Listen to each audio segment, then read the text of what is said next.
दिखावा कर रहे हैं, खुद चोर हैं, अपनी चोरी छुपाने के लिए उसको चोर बना रहे हैं। वो इंशाल्लाह उसके ऊपर कोई चोरी का एक इल्ज़ाम भी नहीं है, घड़ी नहीं है, ये बाजू से डर रहे हैं। जो उसने बाजू पे घड़ी पहनी ना, जो उस बाजू से डर रहे हैं, वो बाजू उसको दिखा रहे हो। हमने जी बहुत कुछ देखा है यहाँ, हमारे लीडर की खातिर हमारी इमाम निकली हुई है, हमारे भाई निकले हुए हैं, हमारा सच्चा लीडर है, दलेर लीडर है।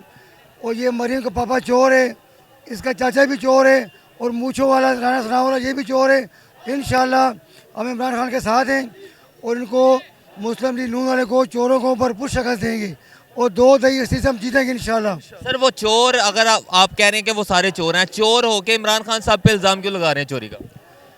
ये खाली दिखावा कर रहे हैं, खुद चोर हैं, अपनी चोरी छुपाने के लिए उसको चोर बना रहे हैं। वो इंशाल्लाह उसके ऊपर कोई चोरी का एक इल्ज़ाम भी नहीं है।